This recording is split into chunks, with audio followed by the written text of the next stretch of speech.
Okay, let's start again. So now this is Rahul there,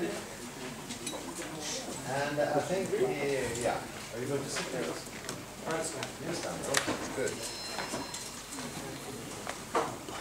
Yes. Well, thank you very much for being here and inviting me to make this presentation. I'm going to present a paper I presented at the conference a couple of months ago. I was very eager to change the date to 11/11/11 and 11 a.m. in the morning. I work in Linux and it's a new version and I couldn't get it to work. It was, for those of you I think there are many computer science people here, I couldn't set the path variable in the environment. Well, that's a different story. I'm going to talk about exit voice violence, scarcity, the state scene through e-government. This is work that I'm doing with a student of mine, Rahul Singh, and well, let me jump right into it. I will be overview for it. Essentially, what I'm going to argue is that there is not enough theorizing of the state in this stream of literature that we call e-government. That is the basic argument I'm going to present. And because there is not enough theorizing, that gives us academics a gap in the literature that we can run in and fill. That's the basic motivation to this. E-government is a technology, and I'm putting that in quotes, a technology of the state. It is something the state does. Governance is also something the state does. There is a sort of an implicit understanding of the state we all work with. Also in the ICT4D domain, in which the state remains in the background more as assumptions and as a priori notions than as an explicit conceptualization. Now, the state is really not an object of study in our domain. It is an object of study in the political scientists have been studying it for centuries, and the anthropologists have been working on it for a long time. So it is an object of study in other disciplines, but we have not taken enough of that. So that is the prime motivation for me, this work.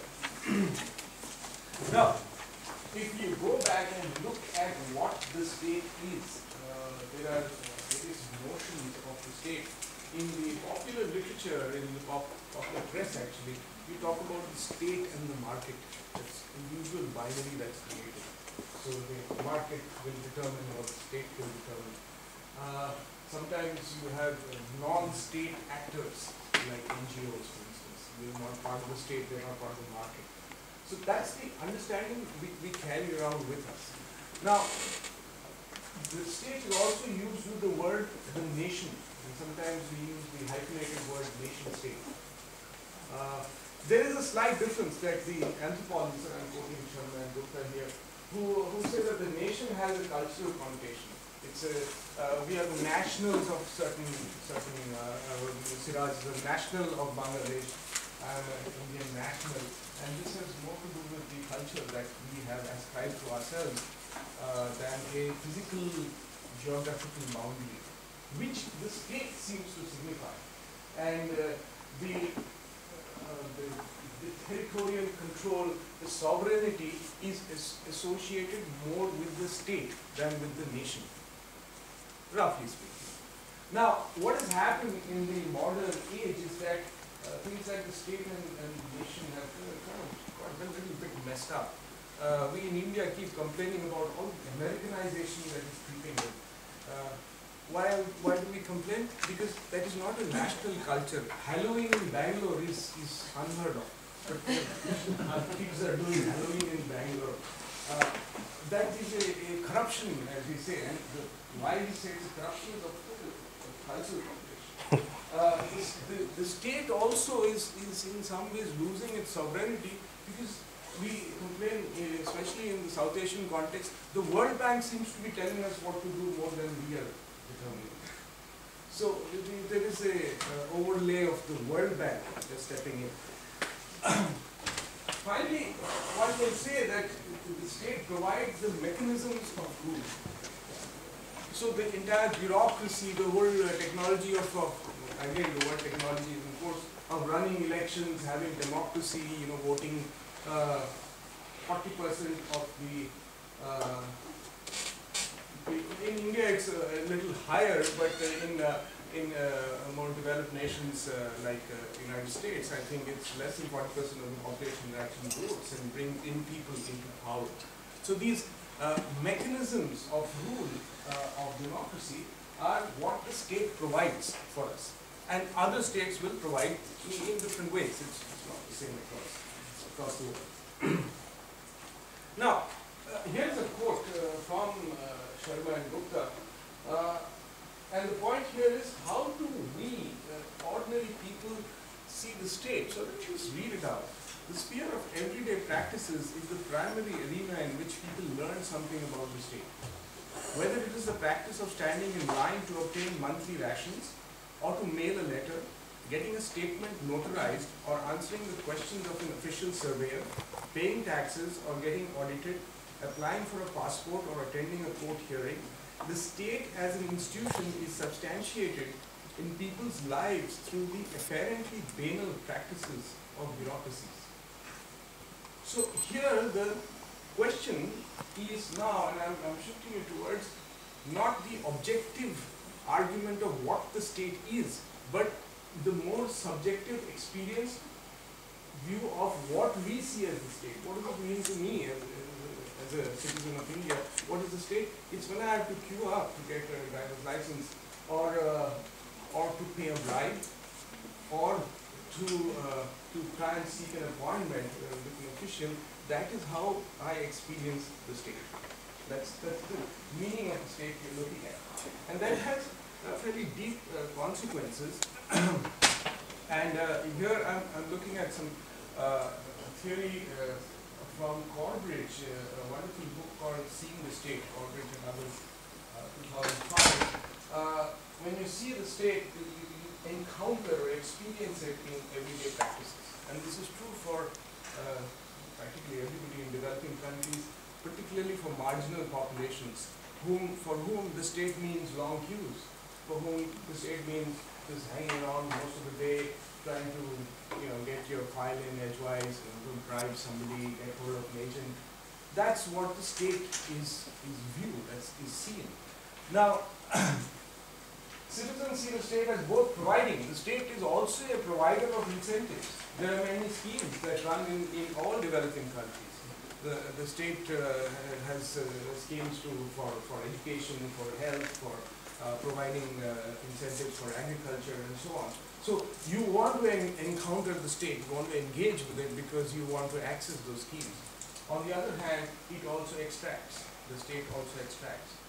One of the jokes in India is, if you go out to do a survey, you better wear armor and go, because the population in rural India is heavily over-surveyed. They're fed up with the questionnaires that people come with, running into 30 pages at a time. And so the state extracts information from it in this manner. Now, one of the properties of the state that I will be using, and there are many ways in which people see the state. And please note, I'm not dwelling on all of them. I'm going to pick and choose 4 of them here, which I think are important, are relevant. One can ask, why are you not looking at the other properties?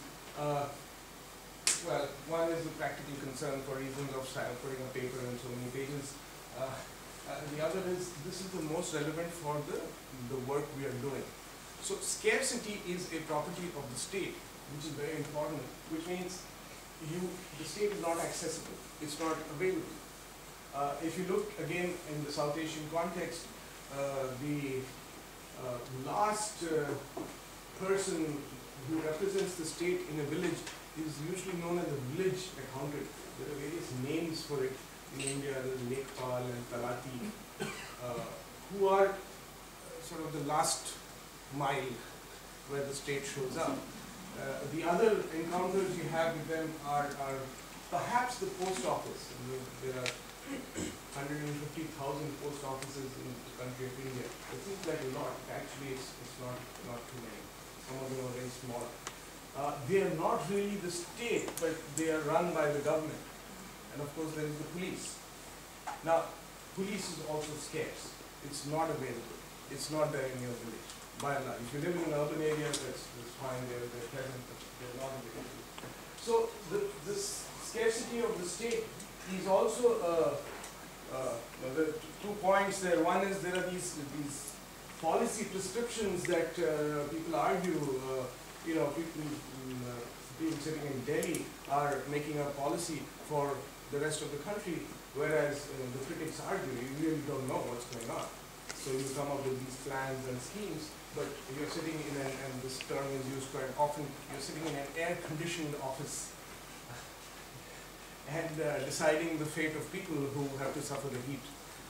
This is used quite often. Of course, if people like us in Bangalore, it doesn't matter too much. This state is also a function of the emerging political economy. It is changing in the South Asian context again. The path that many governments have taken is changing the nature and role of the state within the citizen. Largely, it is an emphasis that World Bank said reduce the state, and it is a fact that the number of hirings of bureaucrats in central governments in India is actually declining. It may be the same in Bangladesh and in Pakistan, because big government is considered to be a bad thing. However, there is scarcity of the state. Now, exit and voice, these are two very intriguing concepts that were originally developed by this economist called Hirschman, who argued that the ability of citizens to either have exit or have voice is very important, and then the play between them is very nuanced. And then he gives a good example. If the state provides you with a public transportation system, let's say the railways, and the railways is not very good.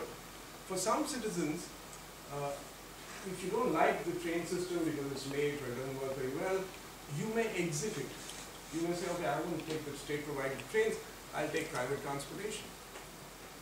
For many citizens, that is not a possibility. They have to take the train because that's all they can afford, or that's all that's available. In which case, if the train system is not really good, then they may want to exercise their voice and say, look, this thing is not working very well, do something about it. Now, if the state hears you, if it hears your voice, they will do something about it. But if they don't hear you, and citizens cannot exit, you have this horrendous situation where people have to suffer this consequence year after year. This happens in health, this happens in education, in Indian context. So the systems of providing, the mechanisms of rule of health and education are awful. But citizens cannot exist because they do not have another option available. For those of us in urban areas, none of us, including me, I won't send my child to a state-run school. Why? Private schools are better. I can afford them.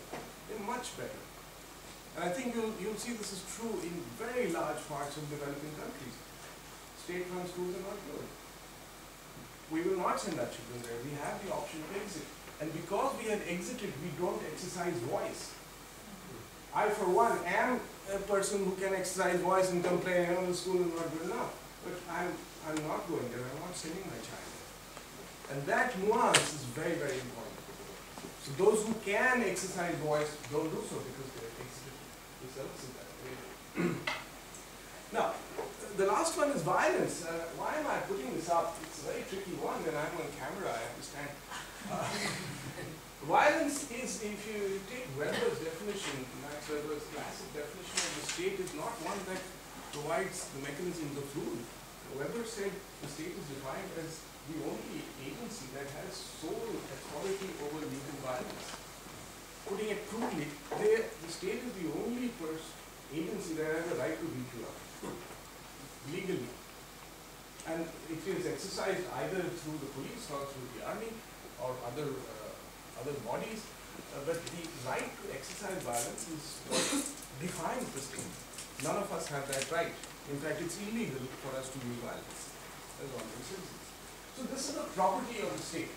Now, My second point is marginal citizens occasionally view the state only in this form. It's the violence that they view, and there is a particular class of people in India right now. It cuts across the central part of India, who are variously called Maoists and other terms that apply to them, who experience the state in this very direct, very brutal fashion. Their view of the state is just it's violence. There are other parts of the world too where this is true.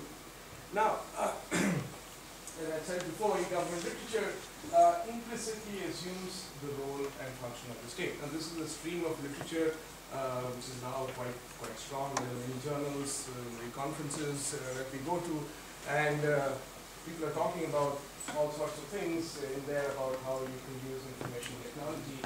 It is interesting that the state remains, in the normative view, it remains something that implicitly we assume will try to be more efficient and effective.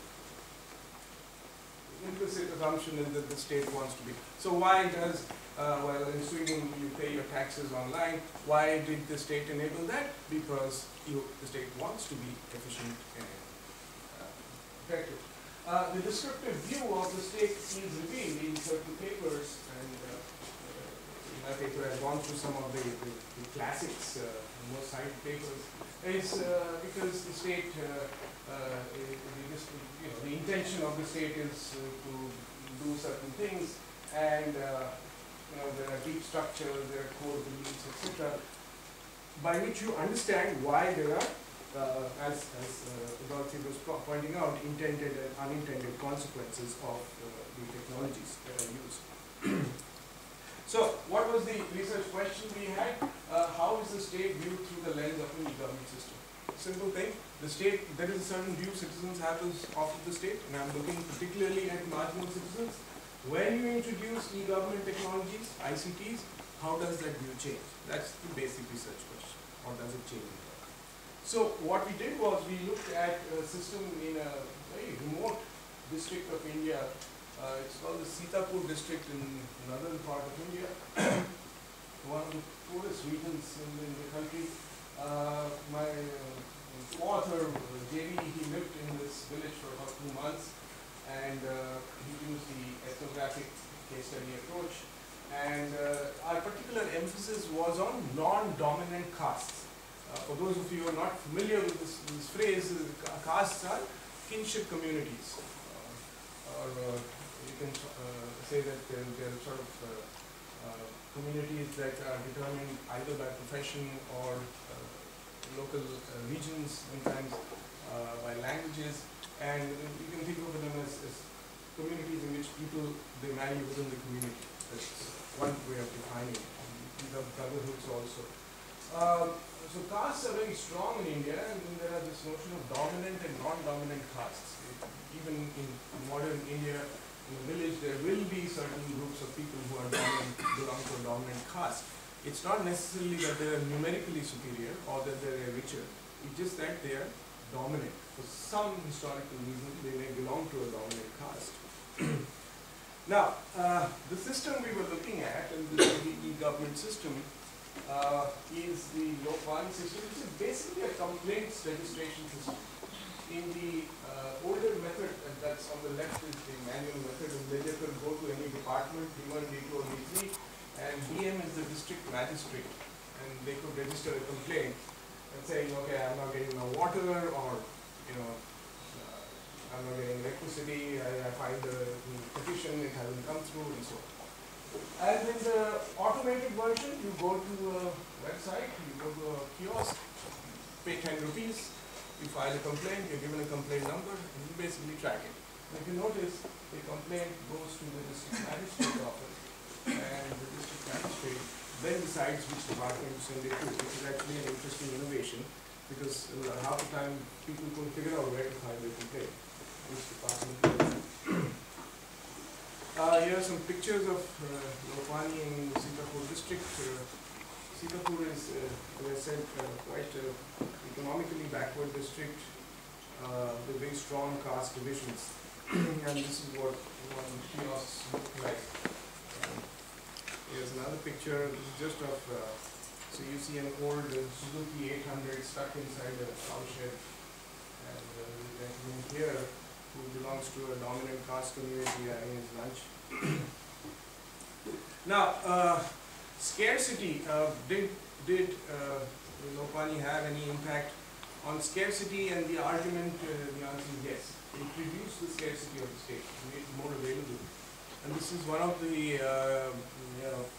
highlights that the chief minister of the state put up. Of course, the story is that the system was created by the son-in-law of the chief minister.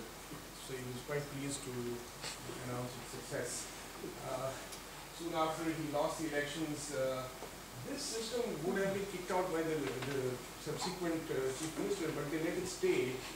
It had its value. And if you see the numbers, when it was launched, some 11,000 complaints were filed. Then the next year, 45,000 complaints were filed in a year.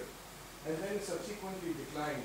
And part of the reason was very simple. The DM just couldn't deal with the volume of complaints coming in. It was too easy. As we say in commerce, you reduce transaction costs, so the transaction cost was way too low. Everybody walked in to file a complaint, and they couldn't deal with it. The back office wasn't strong enough. So scarcity was reduced, and these are the kinds of complaints that were filed. Roughly, this is from a sample of about 300 complaints. We found these are the major categories. So they include some very personal ones like dowry-related matrimonial problems.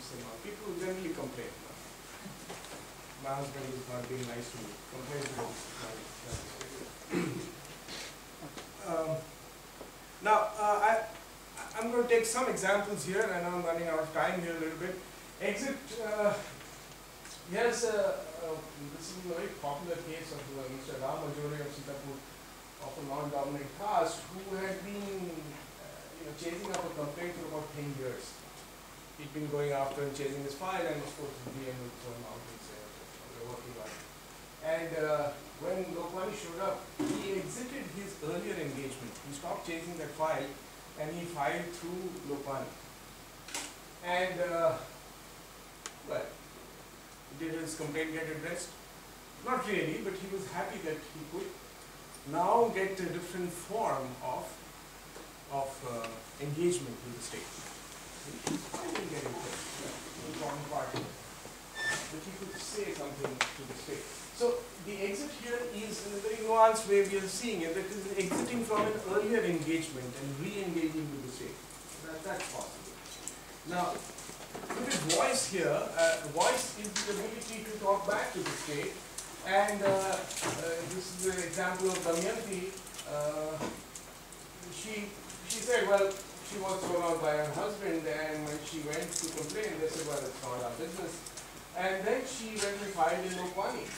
And good or bad, the state had to take notice. Now, she didn't get what she wanted, but the state had to take notice. And Damayanti is very happy now. She feels empowered that she has voice. She can make the state respond to her. Earlier when they would just tell her to go away, now we can't do that. It is now part of the official record. It's there. We have that explicit statement of Damayanti. Violence. This is an interesting case where Shama, again, she's from of a non-dominant caste, she used to file a cow dung cakes. Now, cow dung cakes is, well, made from cow dung. It's used as fuel. And they dry it, they make patties, stick it on the wall, they dry it up, and use it as fuel. Yeah, it's very environment friendly, but it doesn't look very good. So her neighbors complain that you shouldn't be doing this stuff, it spoils our aesthetic views. And they complained to the police, and the police actually physically checked them. Now, Shama went to Lopani and said, look, I'm being threatened by my neighbors. Now, here the story changes just marginally. The police still came and threatened her. This time, the police came to her house, looked at what was going on, and told her, you better stop this right now or else. and they actually went with her neighbors. But this was all unofficial. At this point, Shama is just happy that the state showed up, and they even listened to her. The violence stayed with the state. It retained its hold on the violence. That part remained. The threat of violence still remains. However, there is a very small, marginal increment that at least Shama could be heard. So, in conclusion, what are we saying? The properties of the state of scarcity, it changes, scarcity is reduced, marginal citizens, identity, the ability to exit in a subtle way, the ability to exit also is changed because you can exit from certain forms of engagement with the state and enter new ones. Voice certainly is enhanced. All our respondents said yes, and in fact in that district, we found that most people were very happy with Lokmani. Did it affect their material conditions? And if one were to ask in that sense, the material conditions were not changed that way. However, the fact that they could exercise voice was very important. Violence, we found, remains about the same, with the subtle difference that now voice is heard. So I'll conclude by saying that the evaluations of e-government should include the citizen's view of the state, and this is not there in the literature. And also, this view of the state will enhance design, because when we evaluate from this perspective, we will think back and see how the system should be designed in the first place. Should Lokmani have been designed the same way as it was done, or something else should have been done? That is what research, I hope research of this sort can throw light on. Thank you.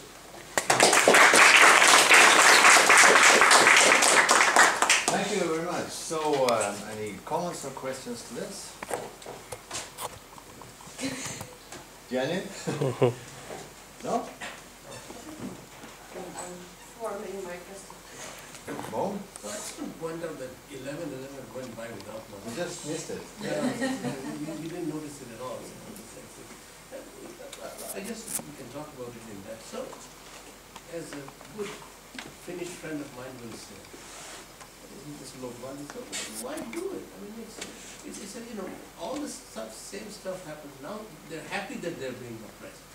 That's the thing that I have to go. No, it's not. They're happy being oppressed. The general approval for Lokmani is very high amongst the non-dominant castes. I mean, it's that feeling that I am being heard. I am being heard. All the women who actually are suffering quite a bit here. So I am being heard. The state has heard me. There are many people from South Asia here. The word is sunwai. Are you familiar with sunwai? It's a hearing. Sunwai is an official way of the state hearing you. So you can go up to the officials and say, I have something to say, and they will hear you. That's very empowering. Yeah, so essentially, if you evaluate this Lokmani, you say, it doesn't matter all the time, but it actually changed the perception of the state. Yeah. For these people. For these people. You know, it's like, years ago I was looking at a paper about user participation in design, and they looked at it and they said, users were very happy that designers came and spoke to us, but they didn't pay any attention to what they actually said. So the system of design exactly how they would have. So the users are now saying, oh yeah, well, they heard us. So that's deconstruction.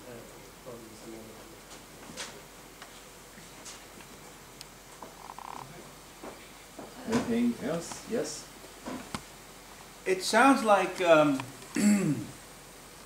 yeah, the people are happy they're being heard, but nobody's listening. And I wonder, it's like a Monty Python sketch, actually. It seems to me like, go to the room where you have an argument. I don't know if you remember that sketch, but I wonder at what point will the people become savvy and realize, yeah,